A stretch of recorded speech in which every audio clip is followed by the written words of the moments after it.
Bienvenue dans le podcast de la Fée Résiliente. Ce podcast est là pour parler de résilience, donner des moyens de dépasser les difficultés de la vie. Son contenu, je suis certaine, va vous inspirer, vous motiver pour devenir acteur, actrice de votre vie et ne plus subir, vous encourager à grandir, à évoluer avec plus de clarté.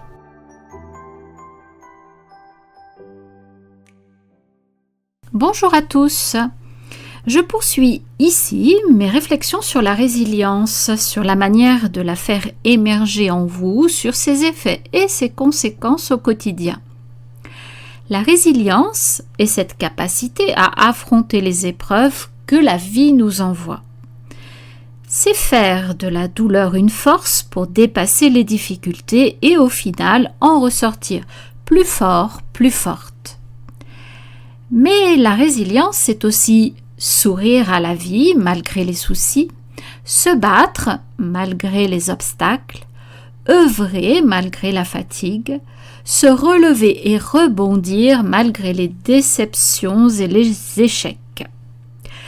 Personnellement, la résilience fait aujourd'hui partie de mon quotidien.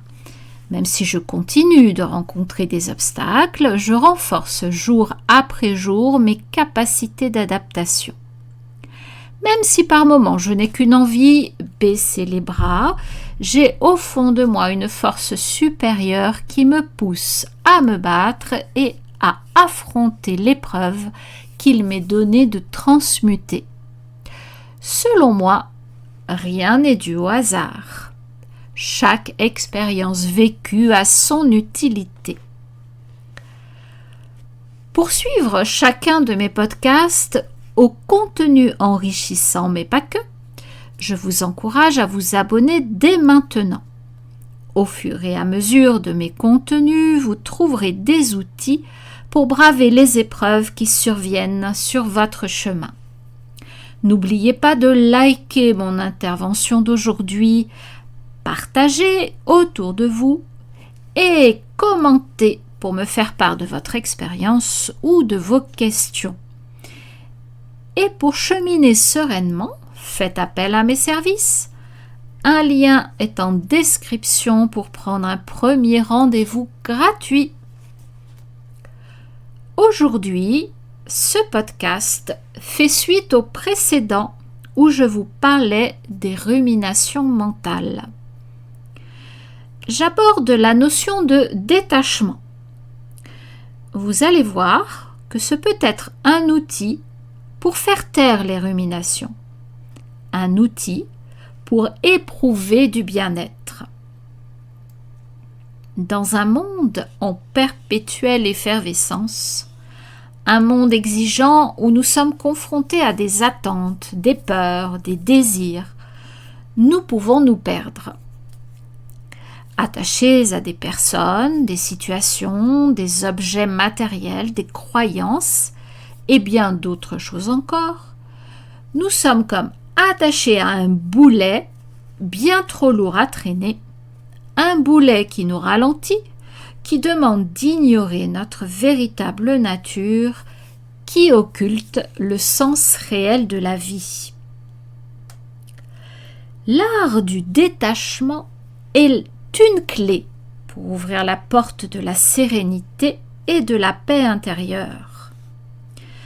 Apprendre le détachement est une chose difficile. Dans les textes fondateurs du yoga, un terme résume parfaitement cette notion. C'est aparigraha, le désintérêt face à la possession, l'absence d'avidité, en un mot, le détachement. Observez comme chacun résiste. Cette résistance est principalement due à la peur de perdre l'objet de notre attachement. Nous faisons bien souvent preuve d'égoïsme. Nous voulons que les choses se déroulent à notre façon, que les autres agissent selon notre bon vouloir, que la vie se déroule comme nous l'avons décidé. Mais chaque fois que nous résistons, nous augmentons notre souffrance. Frustration, déception, douleur s'installent. Alors, faites confiance à la vie. Ouvrez votre cœur et acceptez.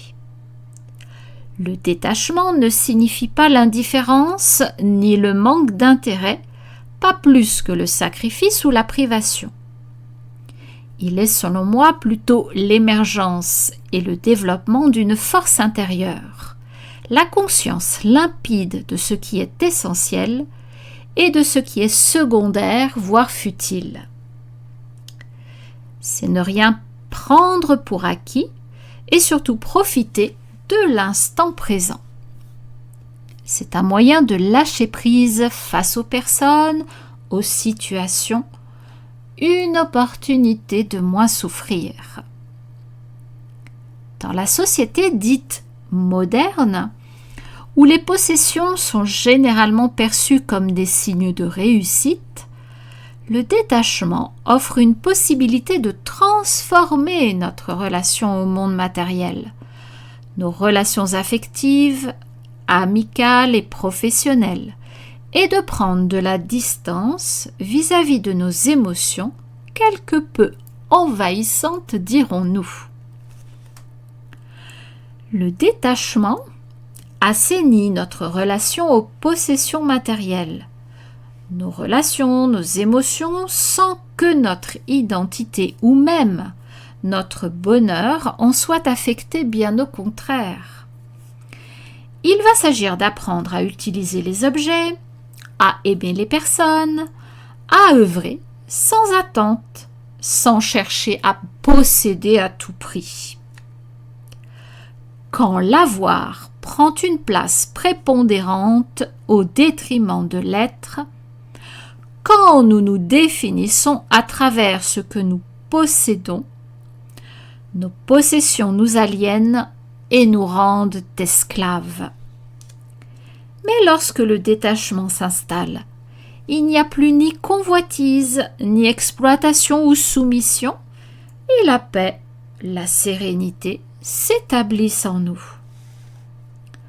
Tout s'harmonise, esprit et matière. L'être conscient ne fuit pas le monde matériel, mais il s'en libère intérieurement. Pourquoi le détachement est important? Il nous permet d'éviter l'anxiété de la surconsommation, cette frénésie perpétuelle de posséder le dernier objet à la mode, l'envie d'avoir une relation amoureuse parfaite, d'accumuler à n'en plus finir diverses choses. Remarquez comme la société de consommation nous pousse à cela. Dites-moi en commentaire si vous êtes pris au piège de ce consumérisme et si vous êtes attaché à des objets en particulier ou à des personnes. Sachez que le détachement va vous libérer d'un engrenage d'insatisfaction chronique. Le détachement permet également de cultiver la résilience émotionnelle.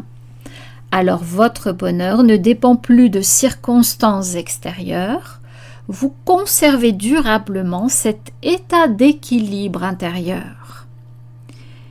Il nous permet aussi de vivre de façon plus authentique. Les événements, les obstacles en travers de notre route nous paraissent moins lourds, moins infranchissables. Plus alignés avec qui nous sommes véritablement, les solutions s'imposent avec aisance à nous. Parlons maintenant d'éléments plus concrets. Comment pratiquer le détachement? Avant toute chose, reconnaissez vos attachements, vos dépendances émotionnelles, affectives, matérielles. Qu'avez-vous peur de perdre? C'est là le point de départ. Ensuite, cultivez la gratitude envers ce qui vous entoure. Au lieu de dire « cet objet est à moi », dites plutôt « j'ai la chance de profiter de l'usage de cet objet ». L'objet prendra alors une toute autre dimension et vous constaterez que vous serez bien moins attaché à lui. Commencez par vous détacher de petites choses.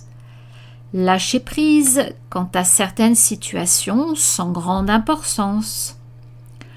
Pour vous donner un exemple, plutôt que de vous évertuer à conserver un espace toujours rangé impeccablement, acceptez que cet espace reste quelque peu en désordre, que cela ne changera pas les éléments essentiels d'une journée. Les biens matériels devraient être vus comme des biens mis à notre disposition pour améliorer notre confort de vie et non comme des biens définissant notre personnalité, notre rang social ou notre valeur intrinsèque. Dernier point, ayez conscience que tout dans ce monde est voué à changer. Rien n'est permanent et appréciez l'instant présent. Appréciez chaque moment qu'il vous est permis de vivre. Quels sont les bénéfices du détachement ? Une sensation de liberté intérieure s'ancre progressivement au fur et à mesure que nous lâchons toute envie de possession. Nous nous libérons de la peur de perdre. Nos relations deviennent plus saines. Elles ne sont alors plus fondées sur des attentes, mais sur plus d'authenticité et de respect. Nous devenons plus flexibles et créatifs. Une capacité d'adaptation à toute nouvelle situation fait surface, au lieu de rester cristallisé par la peur. Enfin, une paix intérieure demeure. Le contentement devient une philosophie de vie. Tenter d'appliquer le détachement va vous permettre de découvrir l'abondance. Au lieu de croire que vous allez vivre avec moins, vous allez ajouter plus d'authenticité, plus de liberté, plus de légèreté dans votre vie. Libérez-vous de vos chaînes, de votre boulet auquel vous êtes attaché et découvrez une manière d'être vous-même dans la joie et le calme intérieur.